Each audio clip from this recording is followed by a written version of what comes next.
right and left arms, motors, legs, also right and left, link ataxia, sensation, best language, dysarthria, extinction, and inattention. Familiar? Screenshot? This is the affected side, ang left side, no? Very common ang shoulder subluxation. So if we do this, maghigda ang pasyente. Imagine the patient lying down. So maghigda ang pasyente, straightening niya siya. This is, we call this long lever arm. So kung pasabot, bugat. Mabira siya paubos. And that will cause the subluxation kaya wala may strength ang muscles dili to counteract. So muna atong buhaton, iluntod siya og unlan para masabtan ninyo nga naman iluntod og unlan. Iluntod siya og unlan, ipilo gamay, i-abduct ang shoulder, ipilo ang tuhod para mahimo siyang short lever arm. Dili siya kaayo mabira paubos. So makaprevent ta og subluxation. Makaprevent pa ta na maghubag ang kamot. So how do we exercise? Sa left affected, we just put our hands sa elbow and the wrist. Down. I-up lang nato.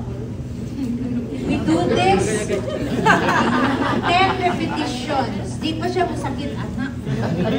So we do this 10 repetitions. After 3 repetitions, rest. Bisan og makalihok ang pasyente, the endurance is not good. So, ato na siyang bantayan po, no? Dili ingon kay makalihok ang kamot sa pasyente, sige, ikaw na bahala. Imo biha pong i-assess kung kaya na ba niya.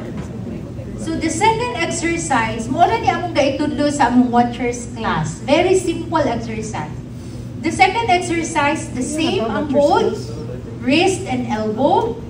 Flex the arm towards the PICA's shoulder. Open, abduct, flex, towards. Kaputon ang opposite shoulder. So the third exercise, down, flex the elbow towards the same shoulder. So, bisag ka na lang ang buhaton ninyo while naa sa acute stroke unit or naa sa ICU, ang patient, dako na siya tabang, no? Because that would help with the reconditioning exercises for the patient. So, dili na kaayo mag-angos, naka-adapt na sa balik iyang heart sa mga activities. Sa tiil, I need to borrow another chair. Sir Mike, nasa... Ang pasyente. So, ang hawid naman is sa knee and the ankle. So, we flex, so, we flex the hip followed by flexion of the knee. Inana siya. Simple ra kaayo, no? Hip, huli magpiluyan kayo.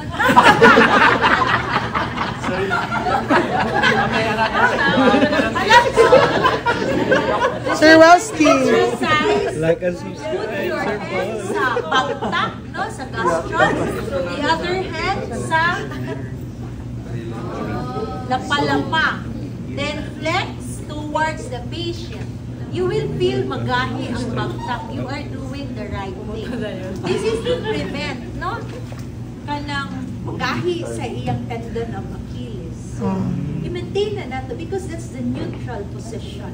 Inana, dili inani. Kaya di man ta maglakaw magkikik. So the neutral position is 90 degrees, no, ang ankle. So there are 3 exercises for the arm, 2 exercises for the leg. Then you do the same exercise to the good side. So mao ang bantayan, even if kana lang, the PTs, no, should coordinate with or teach the nurses the proper bed positioning that was discussed by Gerard, because the PTs knows better sa positioning, proper bed positioning.